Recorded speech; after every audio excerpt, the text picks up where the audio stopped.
Apakah Imas sudah join?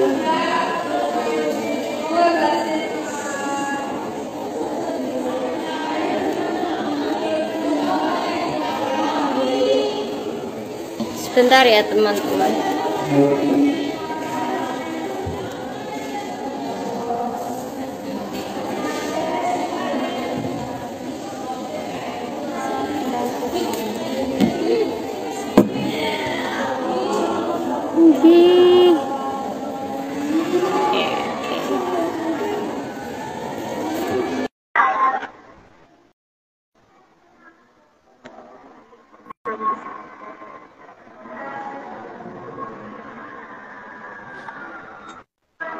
Nah, siapa dulu? Ngaji bareng siapa nih? Langsung terjawab.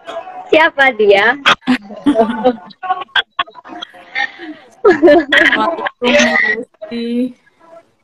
Ribon? Assalamualaikum Ning Besti. Waalaikumsalam Ning Besti. Astagfirullah, ini gimana sih? Kayak gitu. Oke, kita mulai nggih.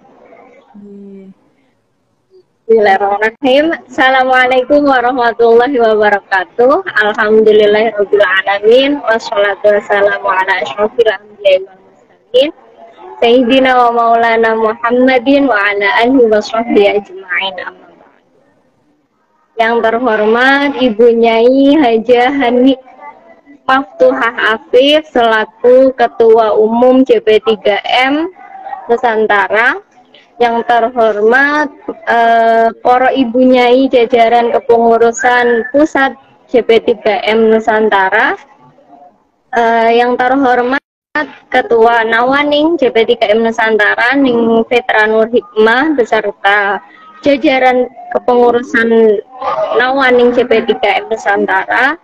Yang terhormat seluruh pengurus JP3M yang ada di daerah baik di Indonesia ataupun internasional. Yang terhormat Ning Imas, kebanggaan kita semua. Ning Imas yang dari Pondok Pesantren Al Ihsan Lirboyo dan teman-teman followers JP3M Nusantara dan juga tentu saja followersnya Ning Imas yang berbahagia pada pagi hari ini. Perkenalkan, saya Sulma Safina. Pada pagi hari ini saya akan derekaken jenengan sedanten ngaos kitab Safinatun Najah dalam pasal syarat sahnya puasa dan syarat wajibnya puasa. Ngaten nggih. Leres ning babe niku nggih. Langsung mawon biar gak kelamaan karena sudah harusnya jam 9, ini setengah 10, sudah ditunggu-tunggu. Monggo langsung mawon ning Mas. Assalamualaikum warahmatullahi wabarakatuh. Alhamdulillah ning Sulma tadi sangat renyah sekali kalau dibaringin jenengan, jadi selalu semangatnya double ya. Halo teman-teman, apa kabar semuanya? Semoga selalu sehat dan lancar puasanya.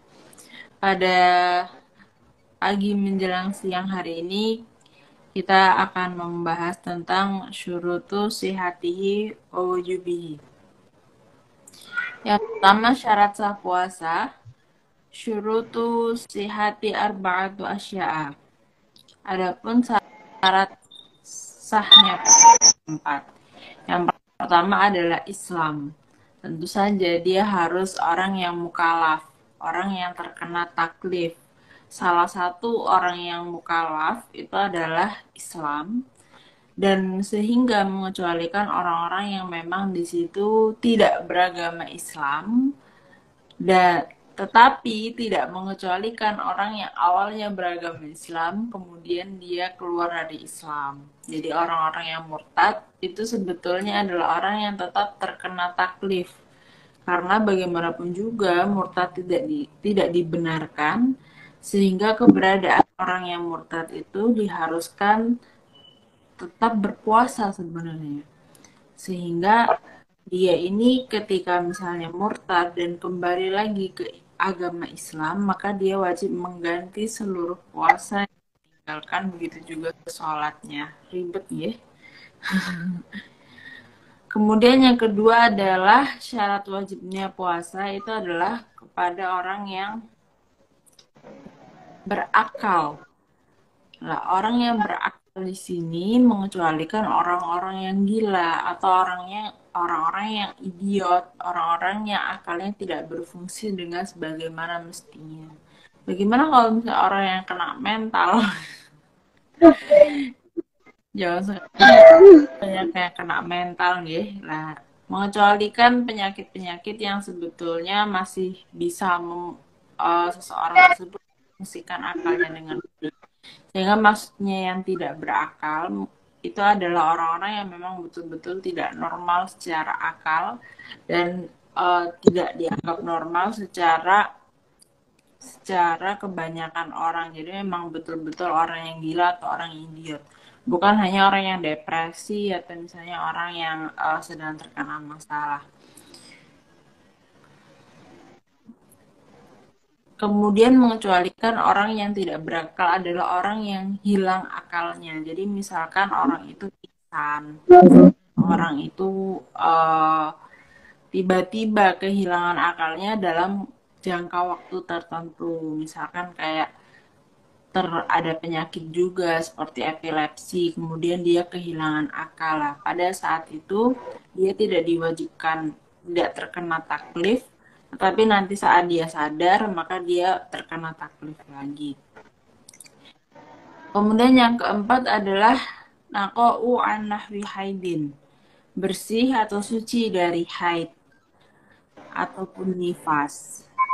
Tetapi tidak istihadah, karena istihadah itu dianggap sebagai orang yang suci. Nah, bersih dari haid dan nifas ini adalah mane atau penghalang dari puasa.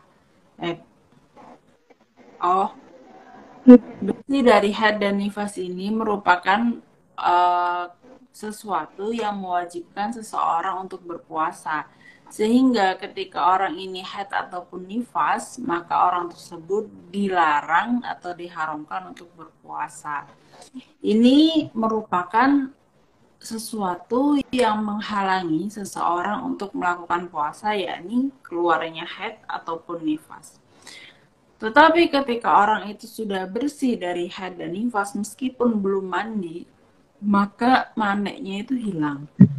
Sesuatu yang membuat dia melarang dia untuk berpuasa itu hilang. Sehingga ketika dia selesai haid dan nifas, belum mandi tapi sudah bersih, maka dia tetap memiliki kewajiban untuk berpuasa.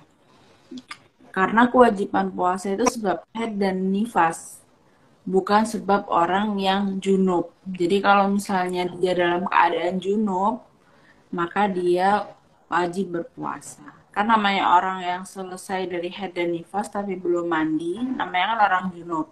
Atau orang selesai dari berhubungan suami istri dan belum mandi, itu kan namanya orang junub.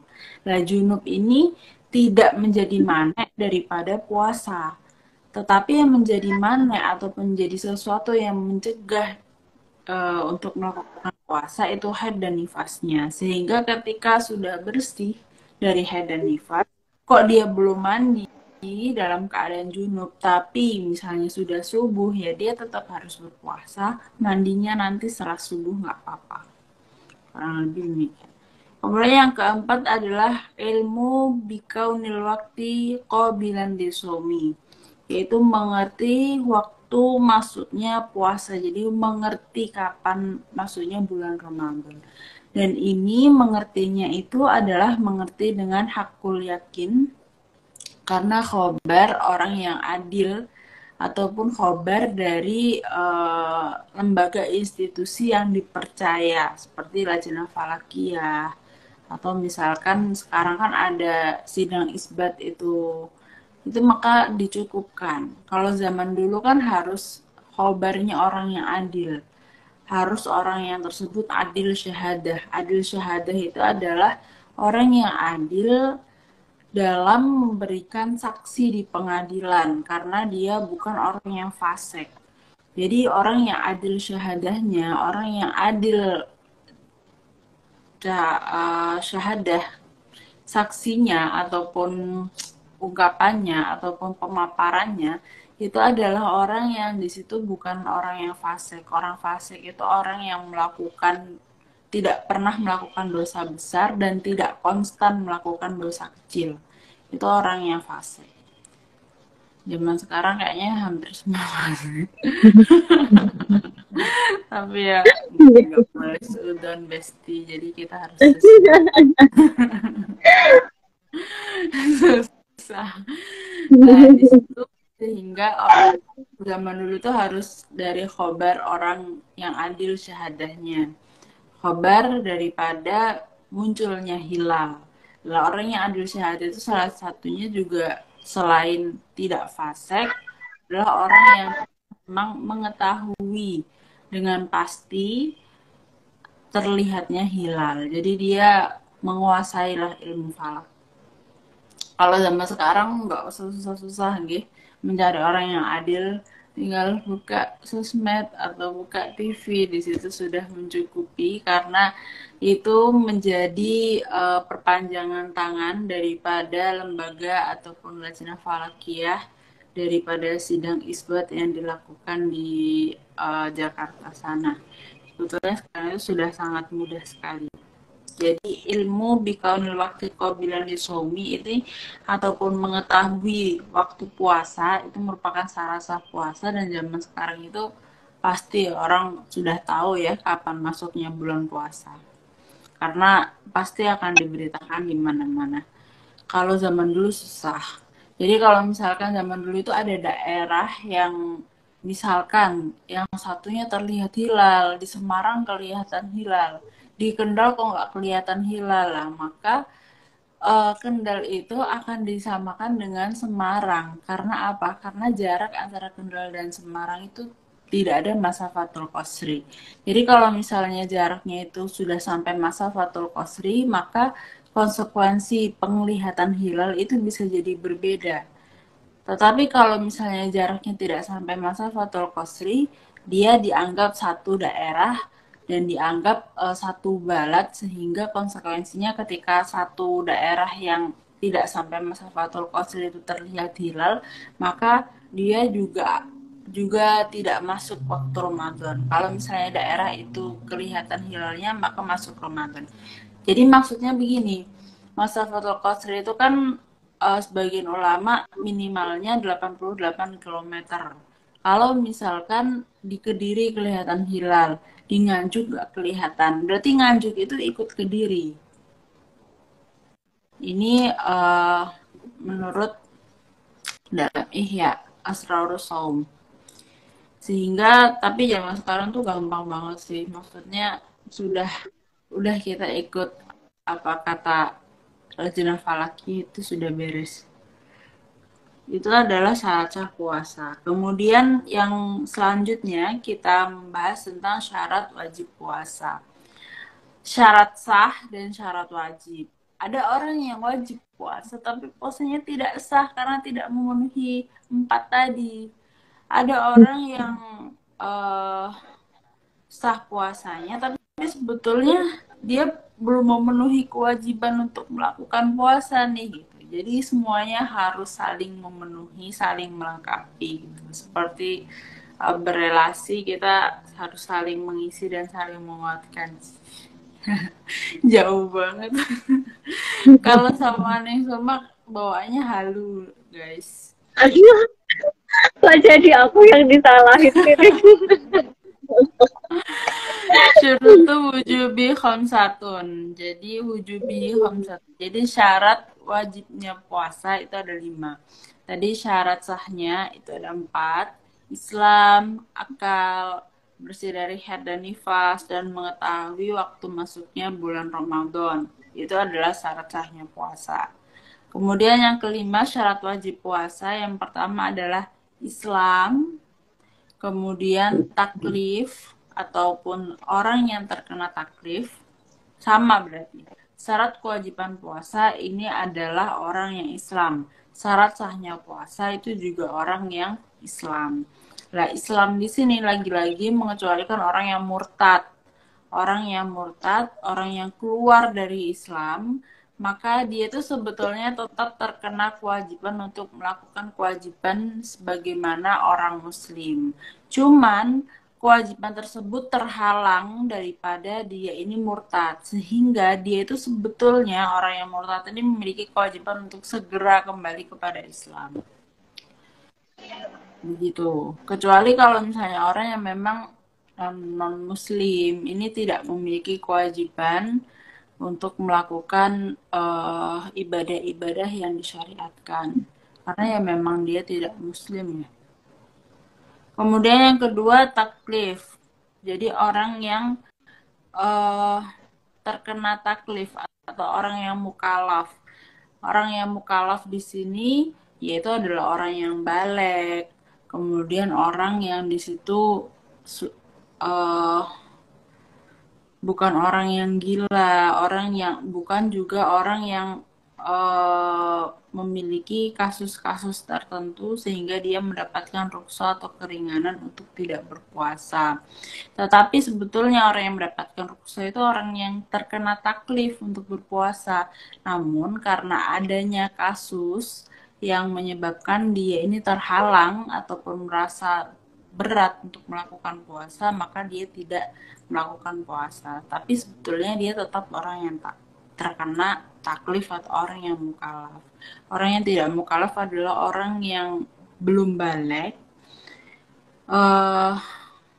Kemudian orang yang di situ tidak beragama Islam. Yang ketiga adalah itokoh. Itokoh di sini adalah orang yang mampu. Itokoh adalah orang yang mampu. Dalam artian,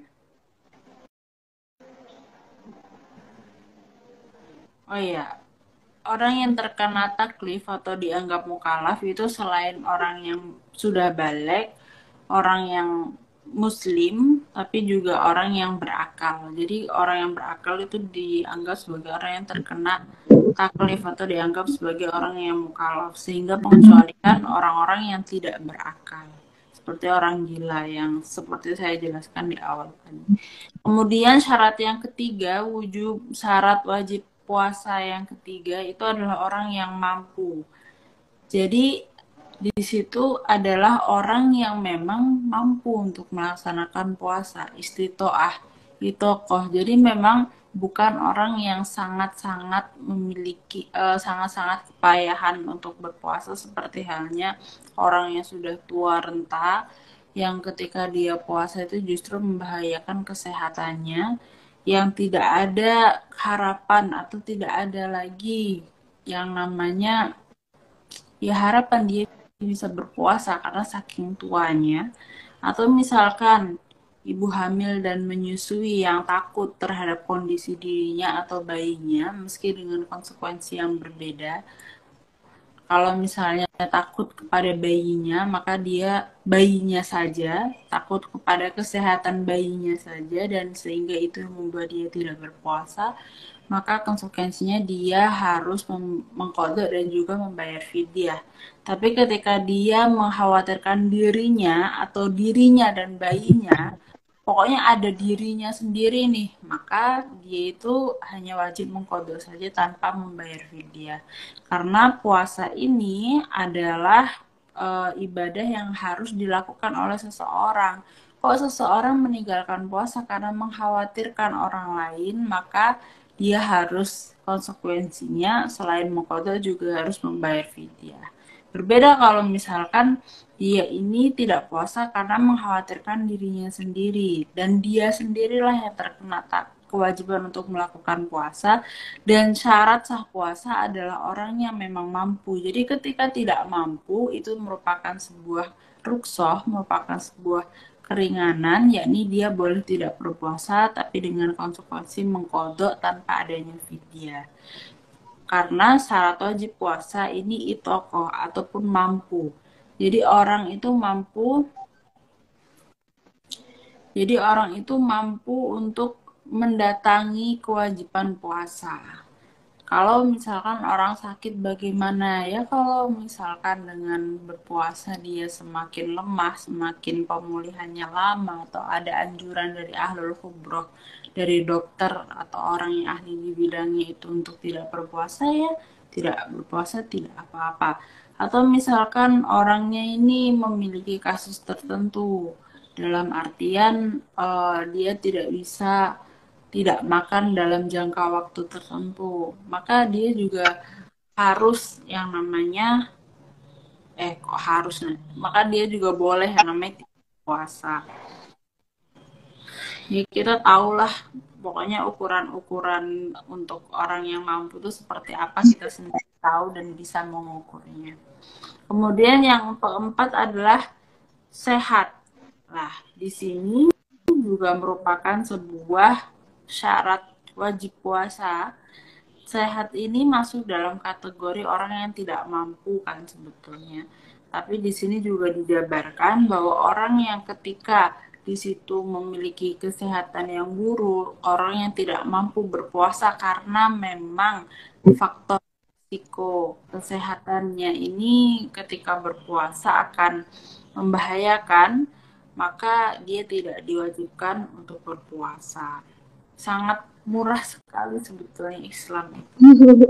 Karena sebetulnya puasa sendiri ini memiliki efek baik untuk kesehatan ya Ning ya. Kita tahu bahwa di dunia medis itu puasa itu sangat baik sekali, atau dalam diet itu kan ada yang namanya istilahnya intermittent fasting. Intermittent fasting itu juga merupakan jendela makan yang di situ sangat baik untuk kesehatan dan efisien sekali untuk diet. Jadi ketika dalam jangka waktu tertentu tubuh tidak mendapatkan asupan makanan, tubuh itu justru menggerogoti sel-sel ataupun sel-sel yang tidak baik di dalam tubuh kita sehingga membersihkan tubuh kita dari dalam. Itu kata medisnya. Dan sebetulnya disyariatkan puasa ini kan puasa itu kan memang sebuah syariat yang turun-menurun dari nabi-nabi sebelumnya. Cuman kan syariat itu diturunkan bahkan 1400 tahun yang lalu sebelum teknologi itu ada. Sebelum bisa meneliti bahwa ternyata puasa itu sangat sehat menurut medis. Jadi sebetulnya agama Islam itu lebih canggih ya, sangat canggih sekali. Kita belum menyadarinya saja. Seperti contoh kita ini kan harus membersihkan najis babi dan juga anjing, itu kan najis mughaladhah. Cara membersihkannya adalah dengan membasuh 7 kali dan salah satunya dengan debu. Yang ternyata diteliti, kenapa pakai debu? Ternyata debu itu memiliki yang namanya unsur untuk memurnikan, sehingga najisnya itu bisa kembali, bisa hilang, benar-benar hilang gitu dengan adanya debu. Itu disyariatkan 1400 tahun yang lalu sebelum ada yang namanya tajribah, hipotesa ataupun penelitian-penelitian seperti sekarang dengan teknologi yang canggih. Kurang lebih demikian. Kemudian syarat wajib puasa yang terakhir itu merupakan iqomah atau orang yang mukim. Orang yang di situ bukan dalam keadaan safar atau berpergian. Karena safar itu qit'atun minal adab. Safar itu merupakan, kalau ingin merasakan adab maka berpergianlah yang jauh. Maka itu adalah bagian dari adab karena payah, capek, dan juga menghabiskan banyak energi serta biaya. Jadi ketika orang yang di situ tidak mukim, orang yang dalam perjalanan, maka dia tidak diwajibkan puasa. Tetapi di sini ada beberapa kondisi, dalam artian bukan semerta-merta kita ketika pergi misalkan dari Jogja ke Malioboro doang, dari ke Krapia ke Malioboro doang, di situ akhirnya kita tidak berpuasa. Nggak kayak gitu guys. Ada minimal radiusnya, yaitu dua marhalah betul, Dua marhalah itu masa fatul qasri. Jadi minimal seseorang ini diperbolehkan tidak berpuasa dalam bepergiannya itu adalah 88 kilometer jauhnya. Itu sama seperti masa fatul qasri. Kalau ketika kurang dari itu, maka dia tidak diperbolehkan untuk tidak berpuasa. Jadi misalkan Kediri, Jakarta, itu maka boleh untuk tidak berpuasa. Tapi kalau misalnya kayak Rapia, Malioboro, itu dolan guys, bukan safar guys. Jadi ada. Soalnya jalan nih, jadi rada capek juga. Oh gitu. Betul. Sendiri ya, Ning. Nah, niku 5 merupakan syarat wajibnya puasa. Niku. Oke. Langsung tanya jawab atau uripun deh? Tanya jawab ya, Ning. Ini list pertanyaannya bisa sampai buka kayaknya nih kalau dijawab semua. Lalu seperti itu kalau live-nya nih Mas ya, banyak sekali pertanyaan. Kita buka yang dari ini dulu deh, yang di sini. Ning jika sudah tahu suci tapi orang ini belum mandi suci, dia makan dulu baru dia mandi, dan setelah mandi dia tidak makan lagi sampai menjelang berbuka, apakah ini boleh? Maksudnya mungkin ini ya, ngeker suci di siang hari gitu ya mungkin deh. Niku ning pripon. Ini kayaknya tadi ada yang juga. Dalam Ihya hal tersebut tidak diwajibkan. Jadi orang yang ngeker itu wajibnya bagi orang yang membatalkan puasa sebab sesuatu yang memang tidak muktabaroh, dalam artian sesuatu yang di situ tanpa adanya udur. Jadi misalkan mokel di siang hari, minum. Nah, setelah minum itu, orang tersebut tidak boleh langsung makan atau langsung melakukan hal-hal yang di situ tidak dilakukan, melakukan hal-hal yang memang di situ dilarang bagi orang yang berpuasa. Jadi kalau misalkan mokel minum, ya sudah itu aja yang bisa kamu lakukan. Tapi setelahnya harus ngeker sampai maghrib. Tetapi berbeda jika orang yang tidak puasanya sebab udur, seperti sebab dia ini haid, kemudian dia suci di siang hari, maka tidak ada kewajiban baginya untuk menahan diri sampai maghrib. Karena dia tidak puasanya itu dilatar belakangi oleh sesuatu yang muktabaroh secara syar'i. Karena dia adalah orang yang haid dan baru suci siang, maka dia tidak perlu ngeker sampai maghrib.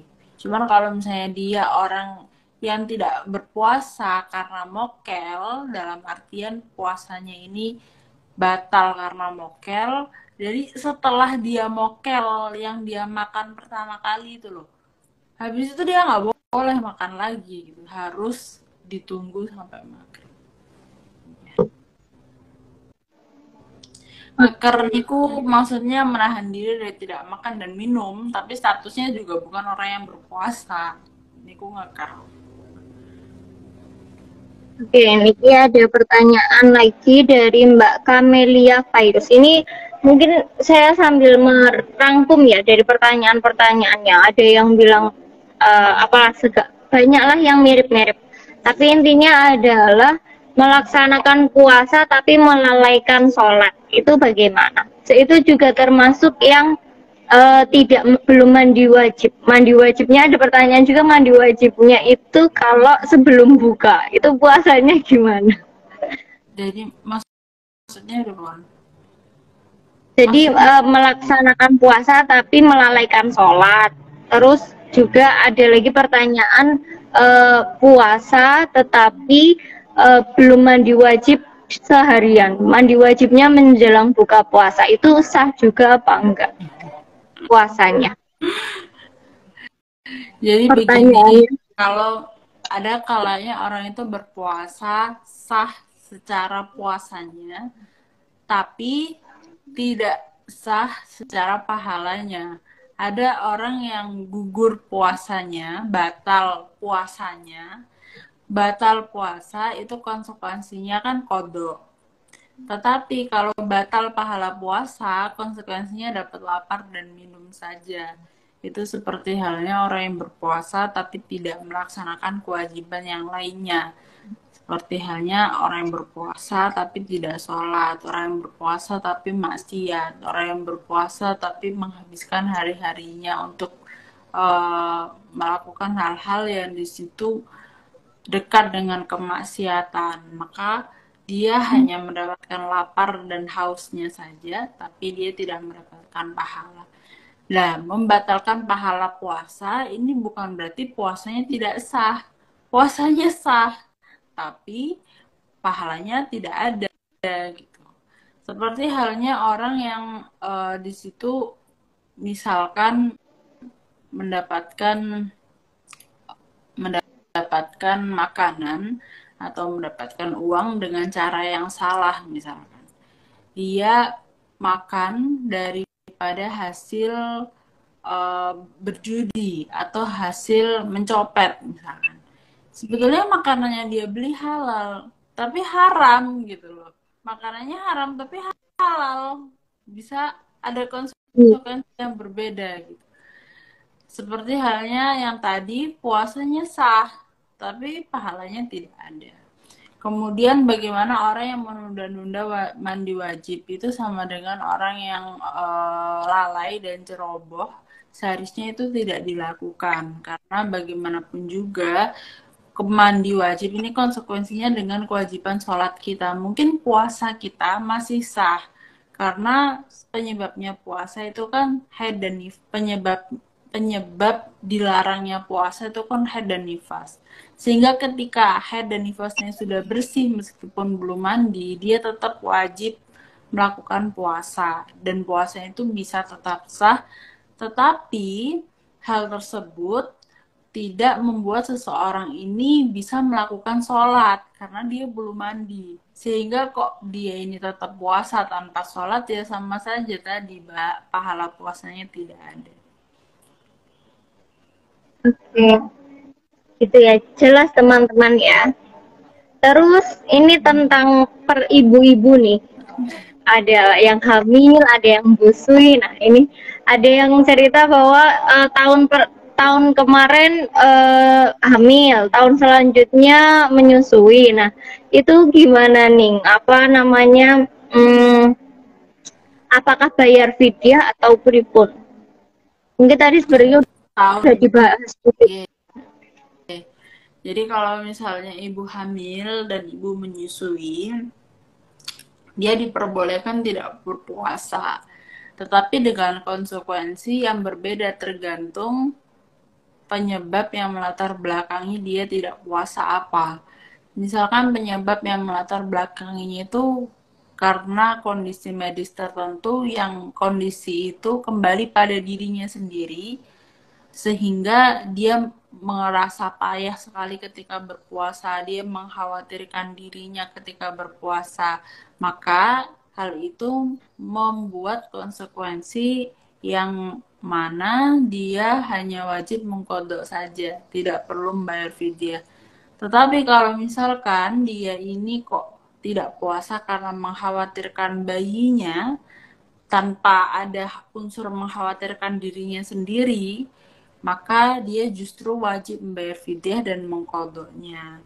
Nah, tetapi kalau misalnya kok sampai 2 kali Ramadan dia ini belum sempat mengkodok ataupun membayar fidyah, maka dia tetap wajib mengkodoknya dan bayar fidyahnya double. Fidyah yang pertama, misalkan karena dia puasanya takut hanya pada bayinya saja, dia wajib membayar fidyah karena itu. Kemudian fidyah juga karena dia sudah melebihi 1 tahun daripada kodok puasa yang seharusnya. Harusnya kan kodok puasa itu dilakukan pada langsung kan pada tahun ketika Ramadan itu sudah selesai. Jadi dari Syawal sampai Ramadan lagi, ini adalah tenggat waktu dia harus berpuasa. Tapi kalau misalnya dia tetap tidak bisa berpuasa di tahun itu, mengkodok tahun itu, konsekuensinya dia kodoknya di tahun depan setelah lewat Ramadan, satu kali Ramadan lagi. Maka dia itu wajib untuk membayar fidyah 2 kali jika memang penyebab puasanya itu adalah ketika dia takut atas bayinya saja. Tetapi kalau misalkan dia ini tidak puasa karena dia takut dengan kesehatan dirinya ataupun kesehatan dirinya dan bayinya, dan kemudian dia tidak bisa mengkodok 1 tahun dalam tenggat 1 tahun setelah dia ini selesai daripada setelah Ramadan yang dia lalui ini selesai, maka dia wajib mengkodok dan juga wajib membayar fidyah. Tetapi fidyahnya cukup 1. Jadi kewajiban fidyah itu selain untuk bagi orang yang di situ tidak mampu berpuasa sama sekali, yang pertama, misalkan orang-orang yang sudah tua renta dan tidak mungkin berpuasa, maka dia wajib membayar fidyah saja. Kemudian juga orang seperti kasus tadi, ibu-ibu yang tidak berpuasa karena takut kepada bayinya saja, maka dia wajib membayar fidyah. Kemudian juga ketika orang ini memiliki hutang puasa yang menunggak. Jadi kalau misalnya sudah ibu-ibu tidak berpuasa karena bayinya saja, puasanya menunggak, fidyahnya 2. Kalau misalnya ibu-ibu yang tidak puasa karena khawatir dirinya atau khawatir dirinya dan bayinya dan puasanya menunggak, maka dia wajib membayar fidyah tetapi 1 saja. Jadi fidyah ini konsekuensinya adalah bagi orang yang 3 tadi. Oke, semoga bisa dipahami ya teman-teman. Terus ini masalah apa namanya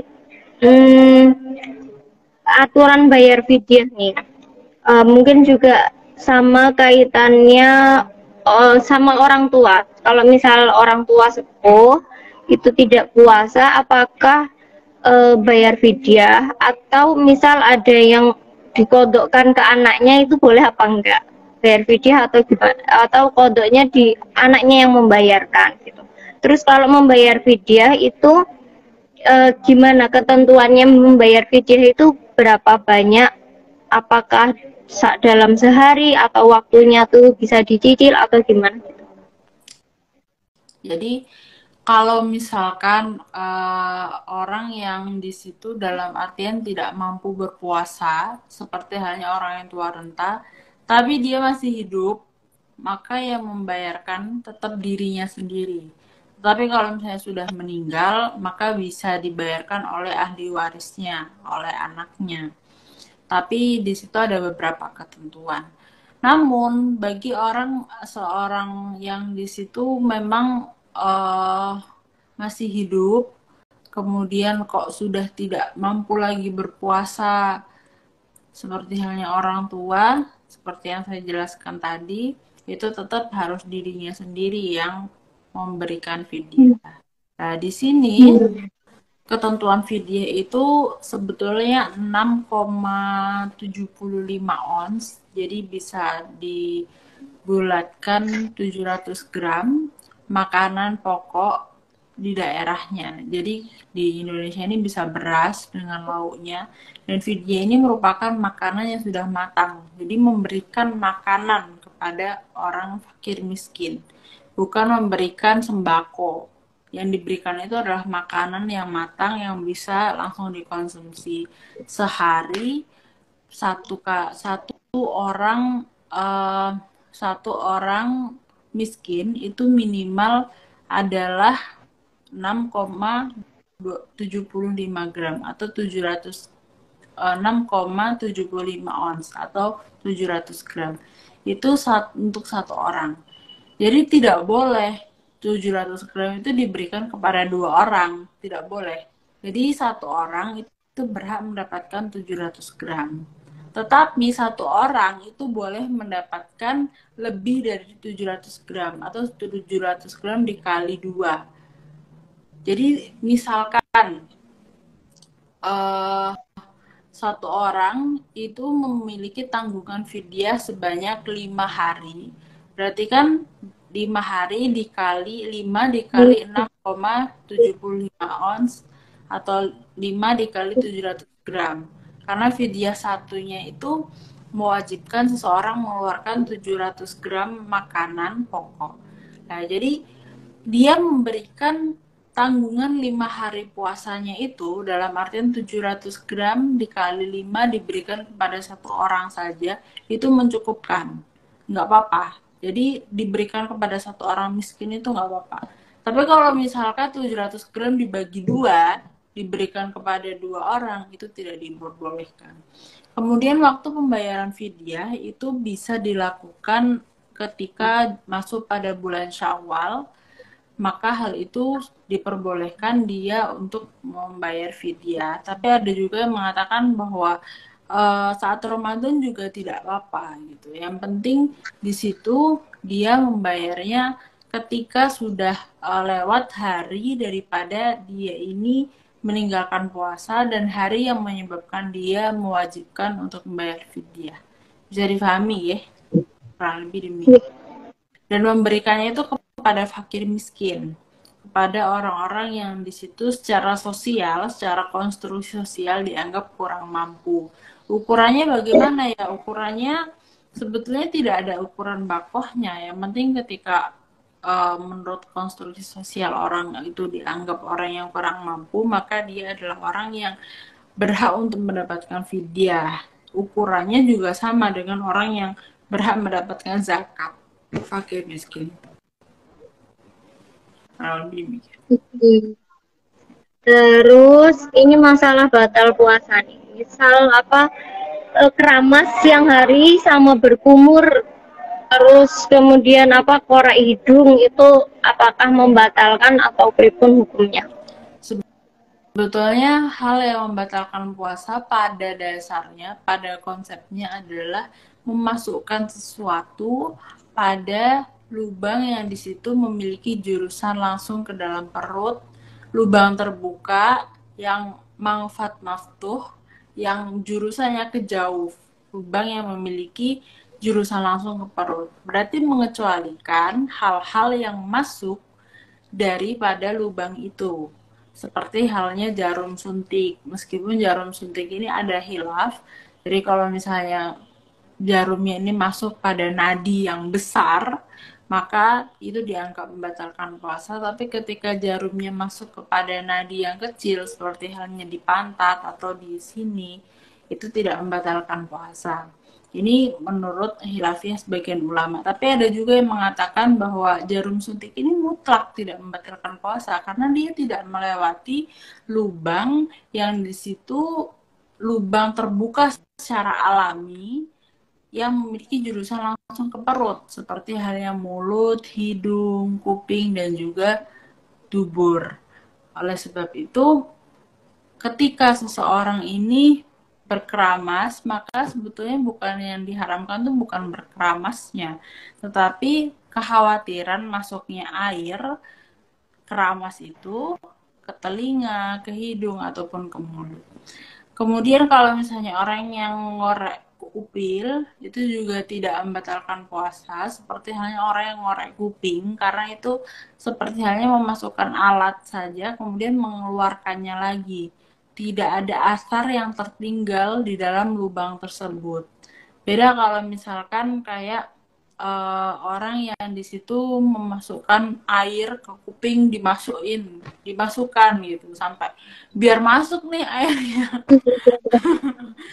Itu kan berarti sengaja nih mau memasukkan sesuatu. Tapi kalau misalnya membersihkan kuping itu kan cuman memasukkan alat, kemudian alat tersebut dikeluarkan lagi. Itu bukan sesuatu yang diniatkan untuk memasukkan hal-hal ya, bukan sesuatu yang dianggap memasukkan sesuatu yang bisa membatalkan puasa.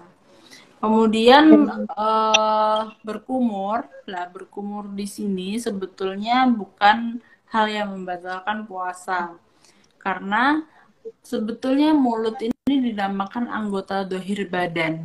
menurut para ulama. Sehingga dia itu tidak masalah sebetulnya ketika berkumur atau ketika mencicipi makanan sampai tenggorokan ya. Kalau tenggorokan ini sudah batas membatalkan puasa. Lah batas mulut dan tenggorokan itu makrotnya kho. Kita bisa rasakan sendiri kho itu ketika sudah kho ini maka dia sudah nyampe tenggorokan. Mencicipi makanan di mulut saja langsung dikeluarkan itu tidak membatalkan puasa. Tapi kok dicicipinya sampai kepada makrot kho, maka dia membatalkan puasa. Itu juga berkumur. Berkumur itu pada dasarnya tidak membatalkan puasa. Tetapi ketika dia ceroboh, dalam artian dia berkumurnya itu kayak niat banget nih sampai kayak mumpung Nyolong-nyolong ya nih. nyolong-nyolong gitu.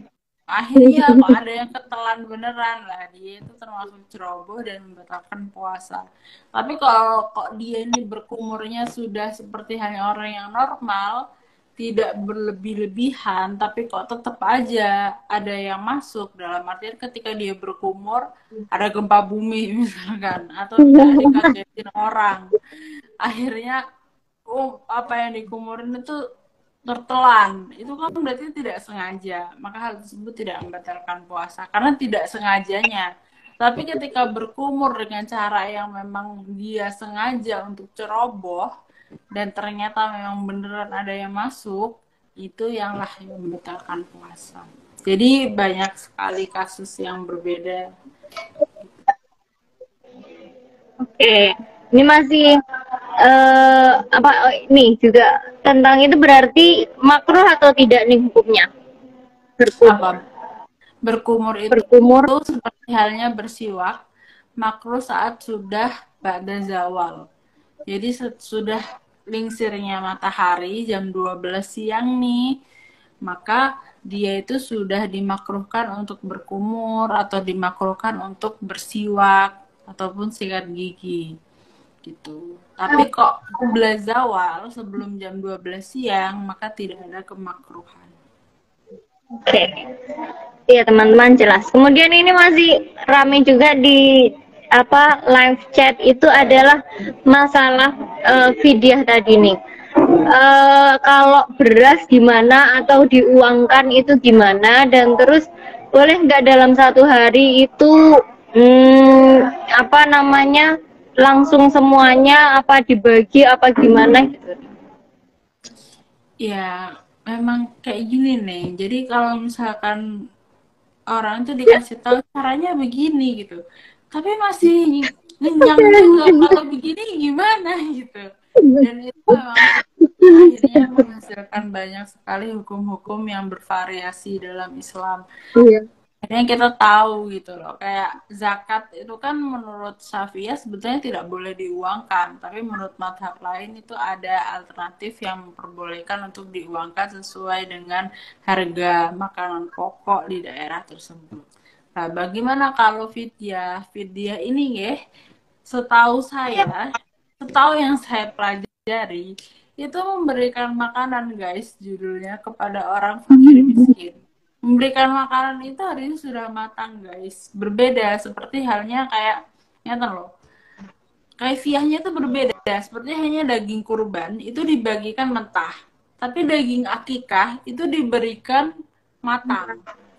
Karena tergantung judulnya. Memberikan daging kurban atau memberikan makan. Kalau misalnya judulnya memberikan makan, berarti ya sudah tinggal siap makan, tinggal dimakan guys. Tapi kalau misalnya zakat itu memberikan beras, sehingga apa yang diberikan itu sesuatu yang mentah gitu, bukan sesuatu yang matang. Apakah ada orang yang berzakat dengan nasi? Tanda tanya kan. Karena judulnya itu memberikan makanan. Sehingga di sini yang diberikan orang yang memberikan fidyah itu adalah sesuatu yang sudah matang, yang seharusnya bisa langsung dimakan. Kemudian bisa diuangkan atau tidak, seharusnya tidak bisa ya, tapi kok belum menemukan keterangan itu karena apa esensinya? Kenapa hanya diberi uang gitu ketika kewajiban kita memberikan makan? Cuman mungkin ada yang memperbolehkan seperti halnya zakat, tapi kok belum menemukan keterangan itu. Nah, lebih demikian. Sebetulnya gampang sih guys, tinggal dibelikan nasi bungkus guys. Iya benar, kosong Nasi lagi nih bungkus ya nasi bungkusnya. ya, tinggal diukur berapa gram sih ini, terus dikasihin ke orang. Semudah itu. Ya, itu teman-teman caranya gitu, tinggal pesan nasi bungkus aja langsung dikasihkan ke orang yang seharusnya mendapatkan. Kemudian apalagi nih, masalah banyak sining tapi rata-rata tuh kayak mengulang-ulang yang tadi itu kayak puasa masa kecil yang sudah lupa masa SMP dulu, itu lupa jumlahnya berapa gitu, priponing nyaurnya. Maka seperti halnya orang yang sholat, ketika dia memiliki tanggungan qadha sholat, kemudian lupa jumlahnya, maka dia diharuskan mengqadha sampai dia yakin bahwa qadhanya itu sudah selesai. Begitu juga dengan puasa. Ketika dia ini memiliki tanggungan puasa, maka dia diharuskan mengqadha sampai dia yakin berapa jumlah puasa yang dia tinggalkan. Kurang lebih demikian. Ya, terus sama ini nih, para pekerja berat itu puasanya apakah ada keringanan atau tidak? Jadi kayak gini, sesuatu yang membuat seseorang ini tidak boleh tidak melakukan puasa itu adalah ketika dia mendapati dirinya ini dalam masyakoh yang latuh tamalu adatan. Masyakoh yang tidak bisa ditoleransi secara adat. Dalam artian, kalau misalnya pekerjaan beratnya ini sangat-sangat masyakoh, dia ini harus ngangkut batu terus-menerus dalam konstan waktu dari pagi sampai siang, siang sampai sore. Dalam artian dia betul-betul tidak mampu ketika berpuasa yang memang kesibukannya masyakohnya itu membuat dia ini harus yang namanya melakukan pekerjaan yang sangat berat yang tidak mampu ditanggung secara adat atau ditoleransi secara adat, maka hal itu boleh membuat dia tidak berpuasa. Begitu. Atau kalau misalkan dia ini dalam fase darurat, dalam artian pekerjaan itu satu-satunya pekerjaan yang tidak bisa dia dapatkan lagi pekerjaan lainnya. Jadi kalau misalkan dia keluar dari pekerjaan itu ya dia nggak dapat kerjaan gitu, dia nggak dapat makan, dia tidak bisa menghidupi keluarganya. Maka hal itu juga membuat seseorang itu diperbolehkan untuk tidak puasa. Jadi dalam keadaan yang memang di situ masyakohnya latuh tamalu adatan. Latuh tamal adatan yang tidak bisa ditoleransi secara adat. Bagaimana kalau misalnya orang itu melakukan pekerjaan berat setiap dari pagi sampai malam, dalam artian dia seorang kontraktor atau dia ini pengangkut batu tambang yang akhirnya harus mengangkut batu yang segitu beratnya berkali-kali, maka itu sudah dianggap sesuatu yang tidak bisa ditoleransi secara adat karena kita juga tidak mampu melakukan itu tanpa dibantu oleh asupan makanan atau minuman. Itulah. Jadi ukurannya adalah latuh tamalu adatan. Tidak bisa ditanggung secara adat atau tidak bisa ditoleransi secara adat pada umumnya. Oke. Semuanya pertanyaannya tuh jadi semakin kemana-mana ya. Pokoknya intinya adalah segala sesuatu itu halal kalau tidak ada yang mengharamkannya. Mau lebih boleh, mau apa boleh gitu, nggih. Jangan dibikin, nggih, jangan teman-teman nggak usah dibikin pusing. Keterangannya ning Imas ini aja didengarkan seperti itu. Kalau misal lebih ya monggo. Misal dengan dapat keterangan yang lain ya monggo jadi beberapa referensi gitu aja ya Ning ya. Ngoten. Terus ini tadi juga ada puasa pakai lipstick. Ya, nih Mas juga lagi pakai lipstick, guys. Seperti jangan dijilat guys, dan disengaja banget dimasukkan mulut.